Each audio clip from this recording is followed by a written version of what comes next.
Hey there, everybody. Howdy, howdy. Welcome to vlog post number 4 with me, Rusty Nelson, talking watercolor tips and tricks and anything watercolor that you might need to know or need a little further clarification on. But, holy crap, Batman. Episode 3 went bananas on me. I have like 1,400 views and I couldn't believe it. So, I think that confirms, at least my mind, that I am at least more entertaining than watching paint dry in my tutorials. So thanks for watching and give me some views on that. And I have really appreciated the comments that people are leaving on either my tutorials or on the vlog posts or even over on the comments section in my channel page. So thanks for dropping some notes in there, and it gives me a lot to kind of break down and think about and kind of plan even additional videos on. So, and if you haven't noticed, and I think I've mentioned it in a couple of my recent tutorials, right now I'm keeping it very simple with some basic shapes and limiting my color palette, like, so we're doing lots of circles and transforming the circles into three-dimensional spheres, either oranges or apples or limes, things like that. So really just kind of honing our skills, working with the color theory and tonal range and mark making, controlling the states of watercolor, when, how wet should it be, how dry should it be, what type of a mixture of pigment do I use at what point. So these are all very complicated interactions, so it takes a lot of practice.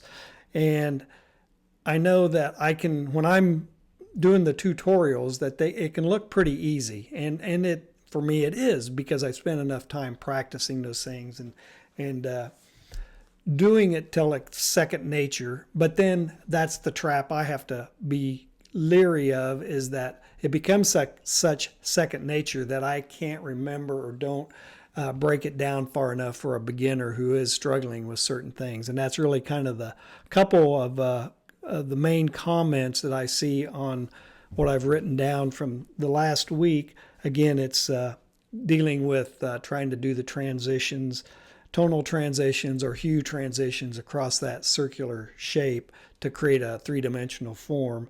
And that was one of the first ones. There was another comment that was very similar to that, was just having difficulty getting those spheres to look three-dimensional in 3D.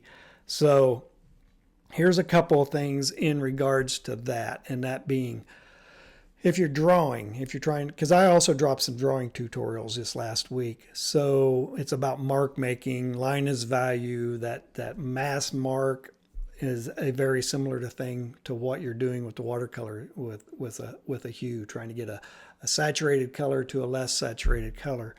But one of the issues might be a mental issue in that you gotta wipe that notion of a photographic transition, that nice smooth airbrush photographic light to dark tone or light to dark hue. You got to wipe that out of your mind and let the viewer's eye do some of that work. So it does not have to be that smooth, effortless looking transition. Now you can get that with watercolor, definitely with the wet on wet. But if you're drawing it, don't let that prohibit you from making a mark and letting the mark be on the paper. So that's the cool thing about watercolor or drawing or any of these things. You're not a camera. You're not making a photograph unless you're a photographic realist. It can have a lot more character than what is so impressive. People will see those photographic renderings and things like that and think, wow. But a lot of times you have to be really on top of your game so that you don't actually strip out all of the interest in the piece as you're drawing it. So let a mark show through, and just don't think it has to be that smooth, perfect mark and tonal change in the application of your media, be it dry media or wet media. So yeah, the one viewer was definitely mentioning it, like they can do the tutorials themselves, but they have more difficulty when they are just trying to do it on their own. I don't know, trying to remember it. Well, that's essentially just means Yeah, it's actually a little harder than it looks in the tutorials, or than how any of us make it look when you're working with it.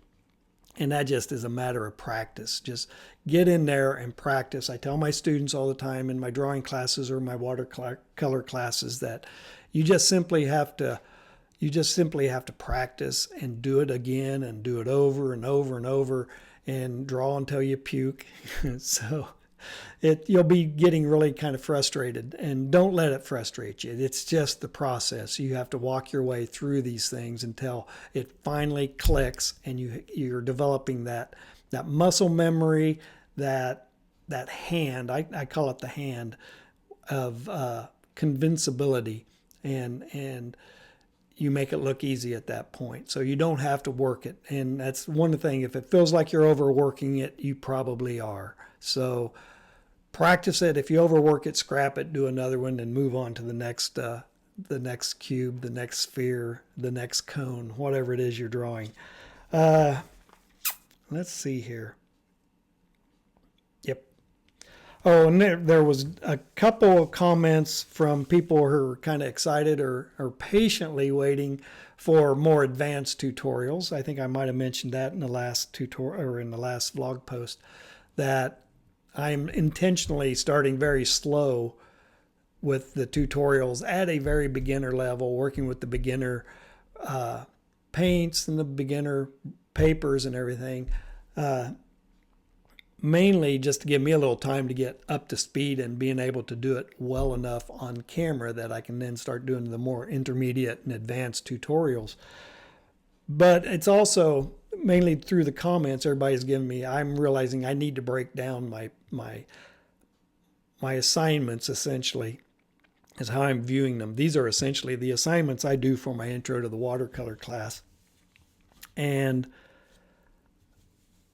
right now I don't have that constraint, that 15-week constraint. So I can go in a little more depth and detail and maybe break it down a little more, give you guys a little more time to work with fundamental shapes like the circles. I've done a lot of circle tutorials, making, what was it, the oranges, we had the apple, we had the lime, we had the banana in there.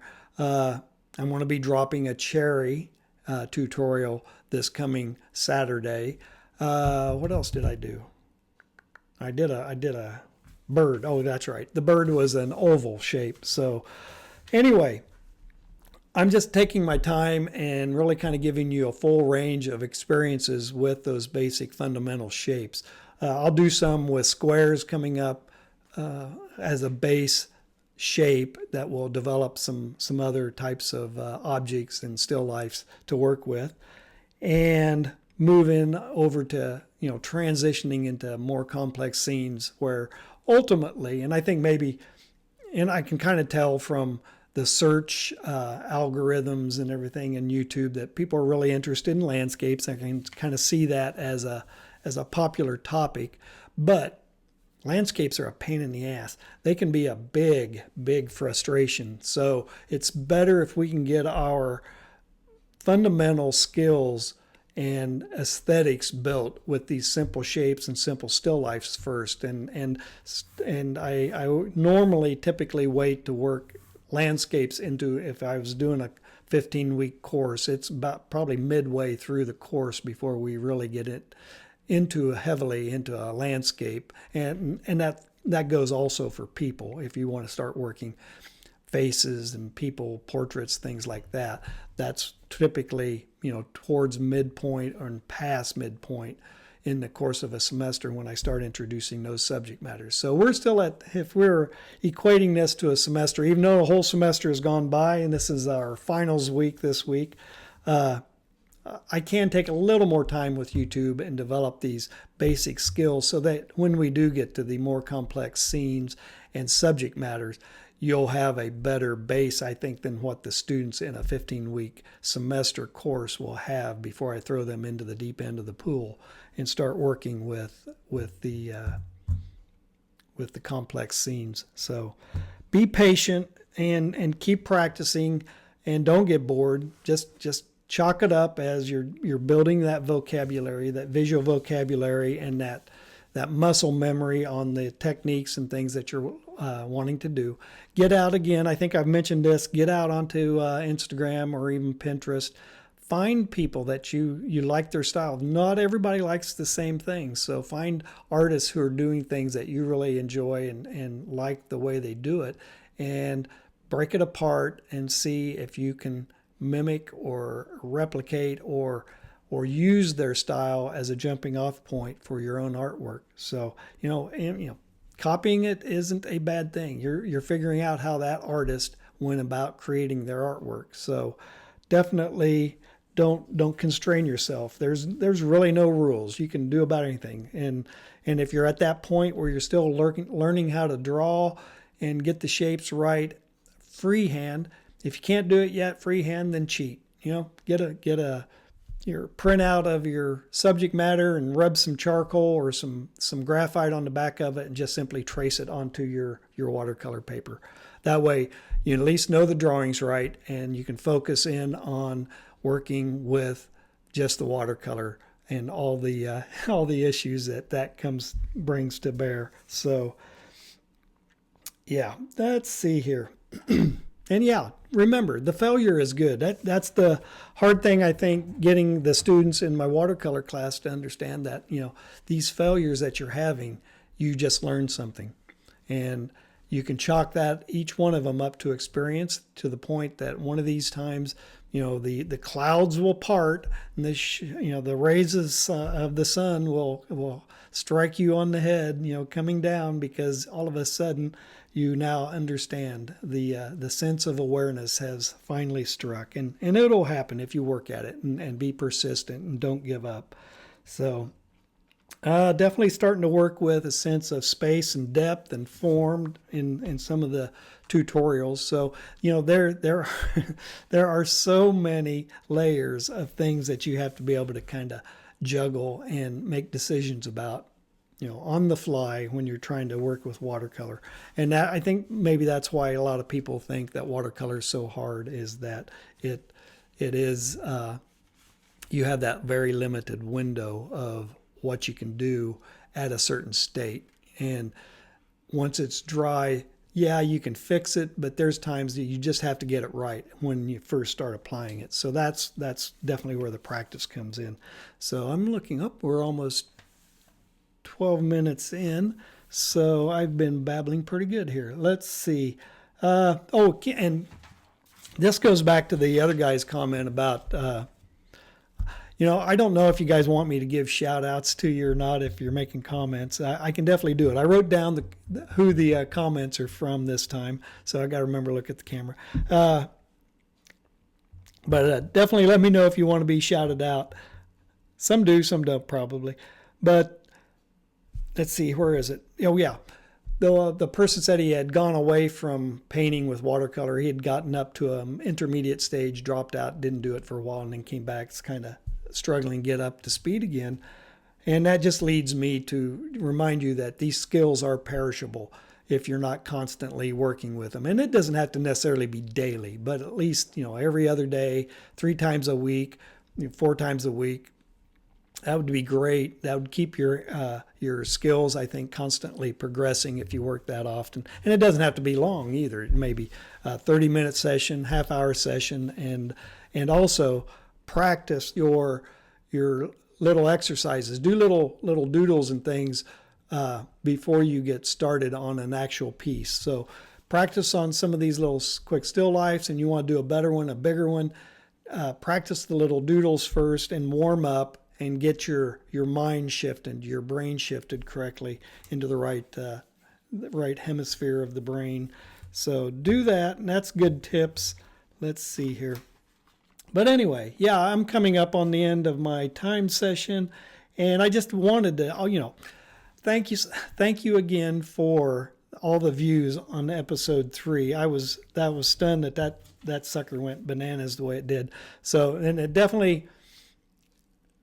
really got me thinking a lot about the difference between a student in class versus an audience on YouTube, where students they've taken your course, they're required to be there, they got to do the assignments if they want a good grade in that. So that's a totally different scenario than working, coming in, watching my tutorials and doing them on a volunteer basis. And it definitely, I think, is increasing my awareness of the entertainment factor that I need to also provide in the videos that I'm doing for you. So, not that I wasn't entertaining or trying to be entertaining for my students, because you definitely have to do that as an instructor to keep them engaged. But I think YouTube, being on video, all the tips and tricks and everything that the YouTube experts are telling new YouTube content creators to do, it's all about engagement,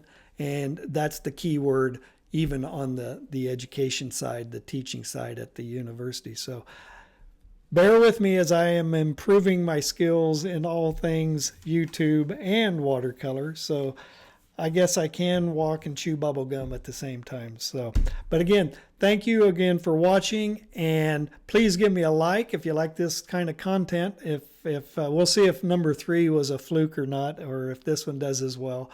Thanks for watching, and give me that like, hit the subscribe button. It really kind of gives me the validation that I need on continuing to do this, and I'll see you in the next video.